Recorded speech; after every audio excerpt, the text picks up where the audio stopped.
देखिए, मैं कतई नहीं मानता कि एनडीए को या किसी को भी नुकसान होगा। नुकसान सिर्फ उस सोच को होगा जो समाज में एक असामाजिक तत्वों के माध्यम से चुनाव प्रणाली को प्रभावित करने का प्रयास करती हैं। ऐसे में एसआईआर की जो प्रक्रिया है, इसको लाने के पीछे का उद्देश्य ये रहा है कि जो ऐसे लोग हैं जो निवासी नहीं है हमारे देश के, जो दूसरे देश से आए हुए हैं, जिन्हें हम लोग घुसपैठिया कई बार हम लोग कहते हैं, या जो विदेशी हैं, ऐसे लोगों को चिन्हित कर इस प्रक्रिया से बाहर किया जाए। ये एक बहुत बड़ा अधिकार होता है। मताधिकार हमारे देश के सबसे बड़े अधिकारों में से एक है। इसका कोई नाजायज लाभ उठाए, ये कतई उचित नहीं है और ऐसे नहीं होने दिया जाना चाहिए। और समय समय पर इसीलिए इस प्रक्रिया का पालन भी किया जाता है। देश जब से आजाद हुआ 4 बार इस प्रक्रिया का पालन किया जा चुका है।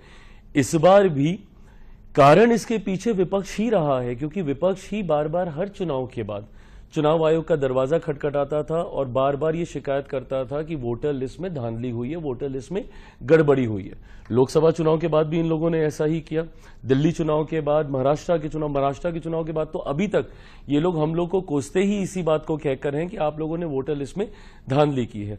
तो ऐसे में जब आप इस बात का अविश्वास पैदा कर रहे हैं कि वोटर लिस्ट में किसी तरीके की धांधली हुई है या वो प्रक्रिया सही नहीं है, तो उसको सुचारू करने के लिए या उसको सही करने के लिए एक इंटेंसिव रिवीजन की जरूरत थी और उसी को आज अपनाया जा रहा है। पर आज जब उस इंटेंसिव रिवीजन को अपनाया जाता है तो विपक्ष फिर से भ्रमित करने का काम करता है कि भाई वोटर लिस्ट के साथ हम लोग छेड़छाड़ कर रहे हैं, बल्कि इस प्रक्रिया को सेम उसी रूप में अपनाया जा रहा है जिस रूप में इससे पहले में इस प्रक्रिया का पालन किया गया था। सिर्फ पूरा का पूरा फॉर्मेट वैसा ही, सिर्फ अगर इसमें एक बदलाव किया गया है तो सिर्फ टेक्नोलॉजी को लेकर बदलाव हुआ है।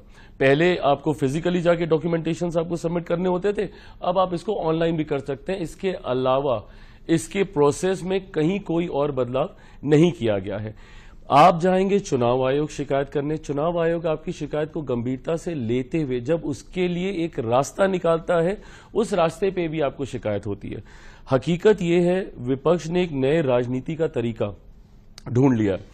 आजकल ये लोग हर विषय को लेकर जनता को भ्रमित करने का कार्य करते हैं। उदाहरण के तौर पर लोकसभा का जब चुनाव हुआ, इन्होंने पूरा चुनाव ये कहते हुए इन लोगों ने बिता दिया कि अगर मोदी तीसरी बार आ गए तो देश से आरक्षण समाप्त हो जाएगा, संविधान की हत्या हो जाएगी, लोकतंत्र की हत्या हो जाएगी। आज 1 साल से ज्यादा हो गया चुनाव हुए, नई सरकार बने हुए, आप बता दीजिए कहां का लोकतंत्र समाप्त हुआ या कहां का संविधान समाप्त कर दिया गया या किसका आरक्षण छीन लिया गया। इसी प्रकार इन लोगों ने सीए जब आया था, एक नागरिकता देने वाले कानून को इन लोगों ने नागरिकता छीनने वाला कानून बताकर देश भर में आगजनी का माहौल बना के रखा था। ऐसे में आज सीए को इतना समय हो गया, बता दीजिए किसकी नागरिकता छीन ली गई। उस वक्त भी माइनॉरिटीज को ही इन लोगों ने टारगेट किया था और कहा था कि इसमें से जितने माइनॉरिटीज हैं उनकी नागरिकता छीन ली जाएगी। किसकी नागरिकता छीन ली गई? अब उसी प्रकार एसआईआर को लेकर भी, और इसमें भी माइनॉरिटीज को ही भ्रमित किया जा रहा है कि भाई माइनॉरिटीज की नागरिकता छीन ली जाएगी। बल्कि जो आंकड़े सामने आए हैं, अगर मैं बिहार की मैं बात करूं तो उसमें पटना, जो कि अर्बन वोटर्स हैं, जिसको कहीं ना कहीं आप एनडीए का वोटर, भाजपा का वोटर कहा जाता है, सबसे ज्यादा तो वहां से लोगों के नाम कटे हैं।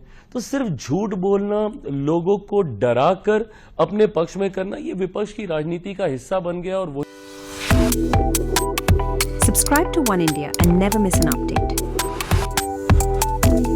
Download the One India app now.